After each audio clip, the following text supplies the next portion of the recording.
Hello again from my front porch. Today we are going to wade into that dark and scary area that I normally try to avoid, but there's a topic that's coming up a lot now. I'm seeing it's being universally reported through various media outlets. That is something I just wanted to chat about, and that is this notion of gridlock in Congress. So yes, we are wading into the world of politics. Very, very little dip toe in there. As you know, I try not to take this show into the political realm, but we do step in. We do a little dabble here and there. This is one of those dabble. But there is this reporting now, this almost near universal reporting of the horror that the United States is going to have over the next 2 years because of the gridlock that will happen in Congress because Republicans control the House and Democrats control the Senate, and obviously they're not going to be able to get along, and therefore nothing is going to get done. There will be gridlock. Okay, I want to take one step back out of the world of politics and into the world of journalism for a moment, because as you know, that's my degree. My degree is in journalism, and I worked as a journalist for a while. Some of my work even won an Iowa Newspaper Association award, which I'm very proud of. I'm not in the journalism profession today, but I like to think that the printer's ink still flows through my blood. Having said that, my spidey sense kind of tingles a bit when I see something being universally reported. See, the problem with that is when we have so many different forms of media, we ought to be hearing some different perspectives. We ought to be seeing some different opinions, and we ought to be hearing some different facts so that we can put the pieces together and see the real, genuine picture. But that's not what's happening. What's happening is a lot of the same thing, right down to the same phrases and the same descriptive terms being used. And that's a little concerning for me. Now, I know, some are going to say, Paul, you're wading into tinfoil hat territory.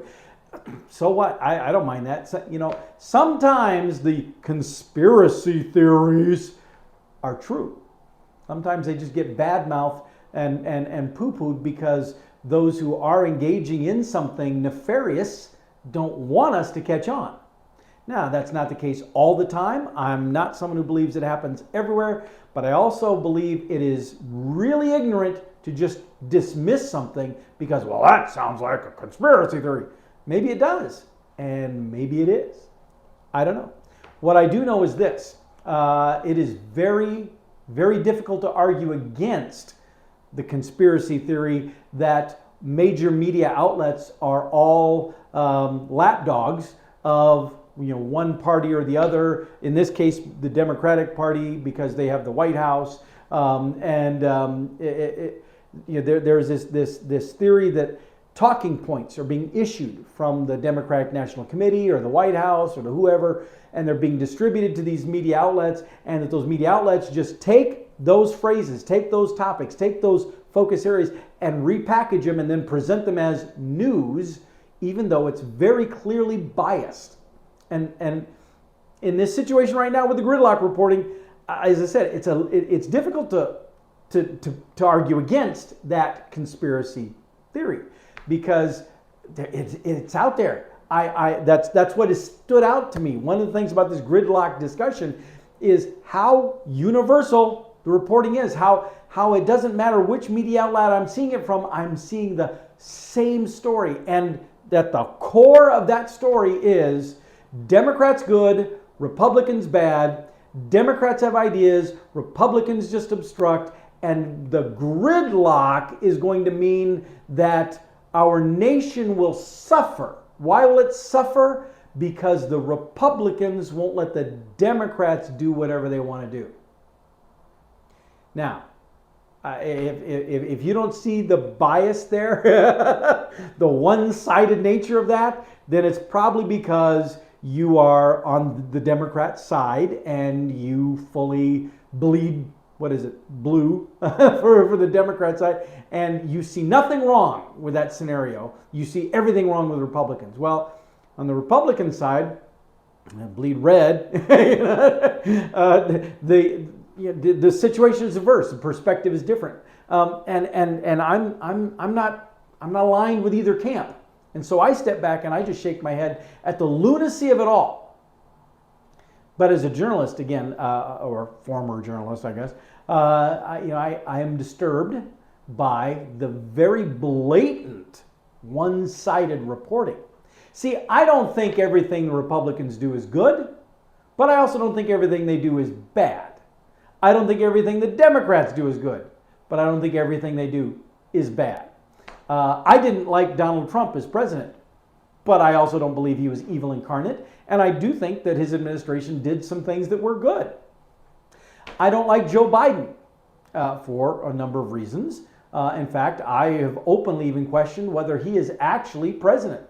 I don't think he's mentally competent to be president. I think that there are a whole bunch of unelected people behind the scenes who are actually doing all the president's job, and he's just a figurehead being trotted out to make speeches when he is able to actually make speeches. I think we are actually witnessing elder abuse on a grand international scale. But that's just me. Maybe the tinfoil hat a little tight. I don't know. I digress again. So I'm not beholden to one side or the other, and I am cynical about them all. Which is probably why the other element of the gridlock that I want to talk about is this notion that because the two houses are controlled by different parties and they are going to constantly be at battle, that means our nation will suffer. I disagree. In fact, I prefer gridlock in Congress. I like it when one house is controlled by one party and one house is controlled by the other party, and they constantly are engaged in the battle. I like it, and I'll tell you why.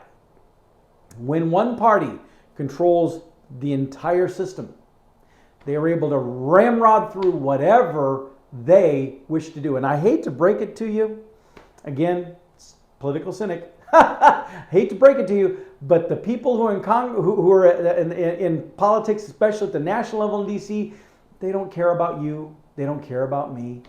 They care about power. They care about ensuring they have institutionalized their power. They care about being able to maintain their seats of power. They care about being able to control and manipulate the systems and the processes that ensure power. That's where they're at. Now, there are some individuals who I think are really excellent people there. Now, some of them that I've known have now retired or are not in Washington anymore, but there are a few who are still there that I've interacted with that I think are really good people. And I think that they operate in the best of it, but one person, it's tough for them to get stuff done. Because it's a world of compromise. It's a world of we're going to do this piece of legislation and everybody, we want to get on this. And so then there's all of these other nonsense amendments get amended onto that legislation that have nothing to do with what is being discussed. But it's, I will vote for your main legislation if you let me add this little agenda on here. And the reason they do that is because the thing they're adding on, if it were to stand on a vote on its own, it would never fly. So they slip it in through these sneaky manipulative measures. And then you've got these people in DC who go there with the best of intentions and get corrupted by this process, convincing themselves that they are doing the right thing as everyone gets sucked into a Machiavellian mindset of the ends justify the means. However, when the two houses are controlled by the different parties, and there is that constant back and forth, that means, number one, neither side gets to just ram through whatever it wants to do. There has to be a check and balance. There has to be the debate, the collaboration, the cooperation, even if it's forced. There has to be some compromise that happens in order for the key legislations to get through, and some of that other fluffy stuff, some of the other pork barrel stuff, some of the other nonsense stuff, it gets stripped away because while it might pass one house or the other, one chamber or the other, it won't fly in the opposite one, and so it winds up getting stripped away. I like that. That's good. I think that is good for our nation. I also think that the more that that Congress, a lot of times the success of a Congress is determined based on how many pieces of legislation they passed. I think that's screwed up. I think the success ought to be based on how few legislation they passed, but how the impact of those legislation went. And so a Congress in gridlock means they're not going to pass as much legislation, which means they're not going to screw up our lives any more than absolutely necessary, which is another win for our nation, in my opinion. Lastly, though, I think that having the two chambers in two different hands, both controlled by parties that are jockeying more for power than actually looking out for the rest of us, means it's a battle of public relations. It's a battle of spin. It's a battle of perception. And in that battle, neither side can just do whatever it wants to do and just get away with spinning it however they want to. There is a weighting. There is a balancing. Now, I'm a Libra by my zodiac symbol, and so maybe I just like that balancing act. Maybe I just like that way. But what I like is that inbuilt accountability structure. Looks like the sun's coming out. It looks like I'm starting to get a little, might get a tan while I'm out here too. Huh? But I like the fact that there is that sense of balance. And I think that sense of balance actually goes to the heart of what is supposed to be the case. Now, I'd like to think they could do and act mature, that they wouldn't act like they're on an elementary school playground. That may be asking too much, especially of some of these individuals.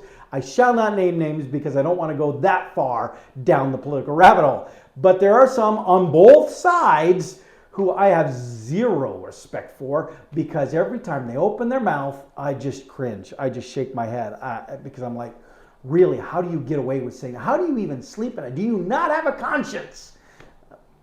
Again, I digress. Bottom line is, welcome Gridlock. I cheer you on. I think it is a great thing. I am happy that Congress is going to have gridlock, and I hope that it is a strong, intense gridlock that keeps things from getting shoved down our throats by one side or the other, and it requires all of them to actually be able to back up and explain and have substantial fact to back up whatever it is that they do to us this time around. I think it's fantastic. But that's just me. It's my show, so I can do that. All right, well, since the sun has come out and has decided it wants to blind me now, thank you, sun. Look, I'm in the spotlight. With that, I'm going to let you go, and I will see you all next time from my front porch.